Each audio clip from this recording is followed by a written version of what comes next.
지금 혹시 기름 누가 담당할지 모르겠는데, 기름 담당하신 분은 최 목사님, 은경의 최 목사님에게 그거 좀 이렇게 보내드릴 텐데, 계좌번호 보내달라고 합니다. 다른 것을 쓰신다고. 기도하는 것이 우리에게 배움이 없이 되지는 않는 것 같습니다. 기도를 무슨 배우느냐 이렇게 말하는데, 예수님이 제자들과 함께 변화산에 올라가실 때 주님은 땀방울이 떨어지는 핏방울처럼 이렇게 기도하셨지만, 그러나 제자들은 기도할 줄 몰랐습니다. 돌 던진 만큼 그곳은 제자들이 볼 수 있는 위치였었고, 그래서 아마 기도하는 모습을 가르치는 것은 아니었나 이런 생각을 우리가 갖게 됩니다. 기도하는 것이 그래서 본이 필요하고 또 가르침도 요구되는 것입니다. 기도하는 일이 결코 쉽지 않다는 것을 나타내는 것입니다. 목회자들 중에서도 보면 기도 담당이 되면 제일 힘들어합니다. 무슨 설교하거나 축사하거나 이런 건 다 좋아하는데 기도 담당이 되면 그렇게 힘들어하고 부담을 많이 갖습니다. 우리는 성경을 통해서 기도의 원리를 배워야 합니다. 기도가 하나님께 대한 우리의 대화요, 사랑의 고백이요, 말은 그렇게 합니다. 그러나 실제 있어서 기도하려고 하면 그게 쉽지 않다는 것을 느끼게 되는 것입니다. 그래서 사도들은 예수님께 다른 사람들이 자기의 제자들에게 기도를 가르쳐 준 것처럼 우리에게도 기도를 가르쳐 주십시오 라고 주님 앞에 청을 올 때, 예수께서는 그때 우리가 예배 보통 일반적으로 기도회 때 마칠 수 있는 그런 주님 가르치는 기도를 그때 가르쳐 주셨습니다. 제가 좀 전에도 말씀드렸듯이 게세마네 동산에서 주님 기도하실 때 제자들 중에 3명을 데리고 올라가셨는데, 돌 널질 만한, 그러니까 예배당 저 바깥 정도나 이 정도 거리겠죠. 그렇게 멀지 않은 거리에 제자들을 두시고 기도하는 모습을 보여주셨습니다. 예수님의 생애에 기도하시던 모습을 누구보다 가장 가까이서 가장 많이 본 사람이 있을 법한데, 성경을 통해서 보니 아마도 예수님의 그 동생 야고보가 아니었을까 이런 생각을 해봅니다. 예수께서 나가서만 비 좋은 개살구처럼 기도하지는 않으셨을 겁니다.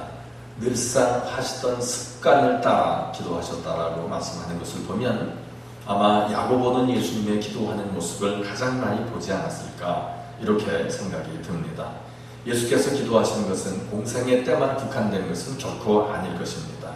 어린 시절부터 청소년기까지 예수님과 한 집안에서 함께 자랐던 야고보는 예수님의 기도 생활을 누구보다 잘 알았을 것입니다. 그래서 그런지 몰라도 야고보가 이제 세상을 떠났을 때 그의 시신을 먹으면서 우리도 염원하잖아요. 그래서 이제 세마포로 몸을 싸는데 그의 무릎을 보니 낙타 무릎같이 되었었다 이렇게 표현하고 있습니다. 이렇게 기도를 많이 해서 그런지 몰라도 초대교회 문헌들은 당시의 야고보 사도는 예수님의 인격을 가장 많이 닮은 분으로 존경받았다고 합니다. 그러니까 자기에게 나는 다른 건 다른데 이 성질이 문제야. 그러면 야고보처럼 기도하시길 축복합니다. 성질 죽이는 데는 2가지입니다. 기도와 금식 외에는 그 성질이 안 나갑니다. 오죽하면 자기의 그 성질이 자꾸 부리뛰기가 나는 사람들에게 어느 기도원에 가면은 금식을 권합니다. 금식하면 처음에는 성질 많아요. 배가 고프니까. 근데 조금 더 배가 더 고파지면 이제 기운이 없습니다. 화도 못 냅니다. 그렇게 해서 이제 훈련시키는 이런 것도 본 적이 있습니다. 오늘 본문에서 보니까 고난당하는 자가 기도하라 라고 말씀합니다. 기쁘면 찬송은 절로 나올 것입니다. 그러니까 슬프고 괴롭고 또 어려운 일 당했을 때 우리가 할 수 있는 것은 기도입니다. 그러니까 하나님께서는 우리에게 기도를 가르쳐 주시려고 우리에게 고난을 허락하실 수도 있음을 우리가 기억해야 할 것입니다. 그러니까 굳이 고난 속에서 기도를 배우려고 하지 마시고 어떻게 하라? 평상시에 기도 훈련을 쌓는 것이 좋습니다. 대부분 보면 이제 예전에도 어떤 분이 그랬습니다만 제가 1년에 한 번 기도해 드리잖아요. 그래서 이제 손을 얹고 1년에 한 번 이렇게 이제 축복 기도해 줄 때 보면 어떤 분은 기도 내용을 잘 듣고서 저한테 퉁명스럽게 그래요. 목사님 그거는 내가 늘 하던 기도잖아요. 이렇게 얘기를 해요. 또 다른 어떤 새로운 기도를 해줄 줄 그렇게 바랐다는 겁니다. 저는 그렇게 말하죠. 그럼 저는 새로운 기도는 너의 바람이 아니지 않느냐. 그러잖아요. 내가 평상시에 늘 하는 기도가 나의 소원 아니겠습니까? 그러면 제가 주의 이름으로 기도할 때 그 내용을 내가 들어서 하는 건 아니지만 어쨌거나 은혜 속에서 기도할 때 그 내용이 맞는다면 그보다 큰 축복이 어디 있겠습니까? 얼마나 원하는 늘 하던 기도가 그 주의 종의 입을 통해서 나올 수가 있을까? 이렇게 생각해야 은혜될 줄로 이렇게 믿습니다. 고난은 누구나 달가워하지 않는 손님입니다. 고난 좋다는 사람 아마 없을 것입니다. 그러나 그 고난을 잘 감당하는 자에게 무엇보다 큰 은혜와 복이 있음을, 상급이 있음을 성경은 증언하고 있습니다. 성도에 있어서 고난과 환난은 하나님의 연단 방편이 된다는 것을 우리가 잊어서는 아니 될 것입니다. 로마서 5장 4절에 보니까 환난은 인내를, 인내는 연단을, 연단은 소망을 이루는 줄 아니라 라고 말씀합니다. 환난을 극복하고 더 좋고 큰 소망을 이루기 위해서는 기도가 무엇보다 필요합니다. 수많은 성도들이 고난 중에 기도하다가 하나님의 은혜와 능력을 체험했습니다.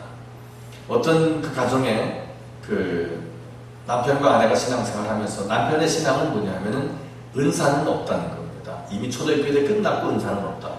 그런데 이제 부인도 그런가 보다고 같이 살았는데 고난을 아주 심하게 겪었습니다. 그 남편은 고난을 심하게 겪고 기도하지 않는데 이제 아내는 기도를 막 열심히 하기 시작했습니다. 그냥 속으로 기도할 새가 없습니다. 왜냐하면 급한 일이 있으니까. 너무나 화급을 놔두니까 주님 앞에 매달려 기도하고 하다가 그만 방언이 터졌습니다. 그러다 마누라가 방언하니 남편이 할 말이 없는 거지요. 신앙은 이론이 아닙니다. 그런데 은혜가 임해야 하는데 고난 중에 기도하다가 은혜 입게 된다는 것을 우리는 기억해야 하는데, 그러니까 고난 당해서 기도하다 은혜 받지 말고 평상시에 기도 생활 열심히 하시다가 은혜 받으시길 축복합니다. 다윗은 평안할 때보다 사울에게 쫓겨다니며 빈 들판에 거하던 고난의 때에 더욱 많이 기도하고 주님을 많이 찬양했던 것으로 성경은 묘사합니다. 그렇게 어려울 때는 은혜 속에 살았는데 그가 평안해지니까 하나님의 마음에 합한 사람임에도 불구하고 죄짓게 되더라 하는 것입니다.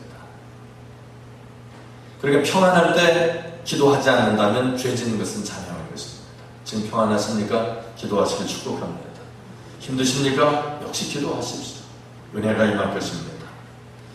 이렇게 다윗의 고난은 인내를 낳았고 연단을 낳고 드디어 이스라엘 왕위에 오르는 큰 소망을 현실로 이룰 수 있었음을 우리는 기억해야 합니다. 다니엘은 유대인으로서 이방 바벨론 황제의 궁궐에서 살 때 그 숱한 위험과 시련을 다 극복하고 바벨론 그리고 메대, 바사까지 이 세 나라라고 말하기도 묘합니다. 한 지역에서 나라가 세 번 이렇게 뒤집어지게 되는데 그 세 번의 정권 기간 동안에 역시 다니엘은 총리를 계속 유지할 수 있었습니다. 근데 그 비결 가운데 하나가 뭐냐면 시련 가운데 항상 기도로 나아갔다고 하는 것입니다. 우리가 보통 예배할 때 그러죠. 찬송으로 주님 앞에 나아갑니다. 이런 고백을 합니다. 주님, 기도로 주님 앞에 나아갑니다. 그런 고백을 합니다. 그리고 우리가 예배 마치고 나서 축복성을 드립니다. 그러면 그 축복성 내용을 가장 끝에 보면 우리의 삶이 거룩한 예배가 되게 해달라는 그런 간절한 바람이 있지 않습니까? 우리의 삶이 예배로 나아가는 삶이 되어야 하는 것입니다. 그냥 한 주일에 하루는 주님께 가까이 나갔다가 나머지는 그냥 세상으로 가는 것이 아니라 나머지 한 주간의 삶이 주님의 은혜의 보좌를 향해서 계속 달려가는 삶이어야 된다는 것입니다. 그것을 위해서 우리가 주일날 영적으로 힘을 얻는 것입니다. 알게 모르게 예배하는 도중에 하늘문이 열려서 우리에게 은혜가 임하는 줄 믿습니다. 그리고 나서 우리가 그 원동력 가지고 승리하는 삶을 살아가는 것이니까 주일도 중요합니다만 주일보다 더 중요한 것이 바로 한 주간의 삶을 어떻게 보내느냐, 그것일 것입니다. 예수님도 십자가의 고난을 앞두고서 하신 일이 있습니다. 겟세마네 동산에서 밤새워 기도하셨습니다. 어려운 일이 있는데 왜 기도 안 하십니까? 그냥 기도 안 하고 어떻게 해결될 것 같다면 예수님도 기도 안 하셨을 겁니다. 다니엘도 기도할 이유가 없었을 것이고 제자들도 기도할 이유가 없었을 것입니다. 그냥 우리처럼 어떻게 되겠지? 주님이 나를 사랑하시는데 내가 주님의 자녀인데 어떻게 해주시겠지? 이런 생각 가졌으면 성경에 기도라고 하는 말은 필요 없게 되었을 것입니다. 기도만이 살 길이요 기도만이 승리의 길인 줄 믿으시길 축복합니다. 사랑하는 여러분, 가정이나 직장 문제로 또 기타 여러 가지 문제로 고민되고 괴로운 그런 일들이 있습니까?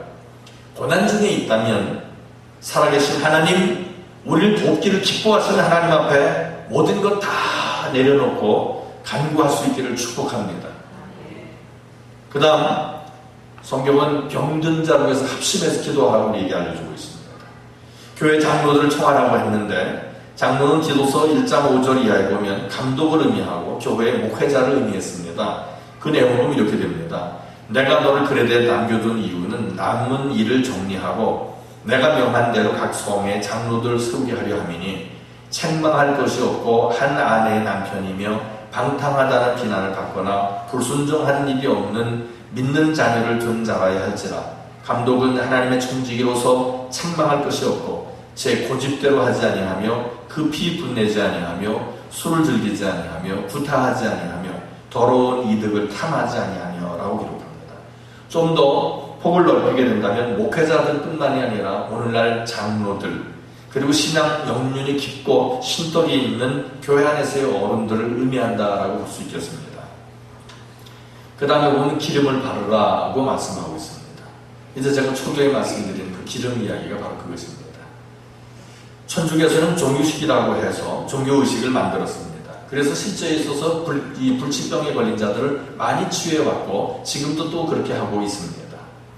이제는 이것이 발전해 나가서 지금은 절간에서도 그 기독교에서 써야 할 기름 의식을 한다고 합니다. 그래서 그 불치병자들도 고친다고 하는데 이상한 개신교인들은 이걸 잘 안 합니다. 근데 우리도 이것을 실시해 봤지만 정말 불치병들로부터 노연하는 이런 많은 사례들을 가지고 있습니다.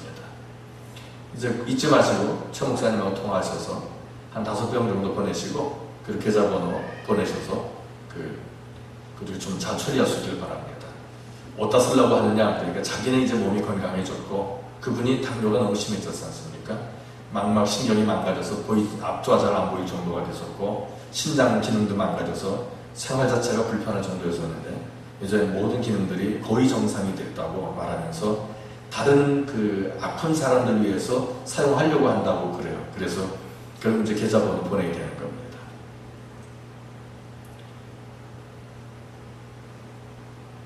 기름은 예수님 당시에 가장 많이 쓰였던 의약품이었습니다. 요즘에는 이런 것을 잘 모릅니다.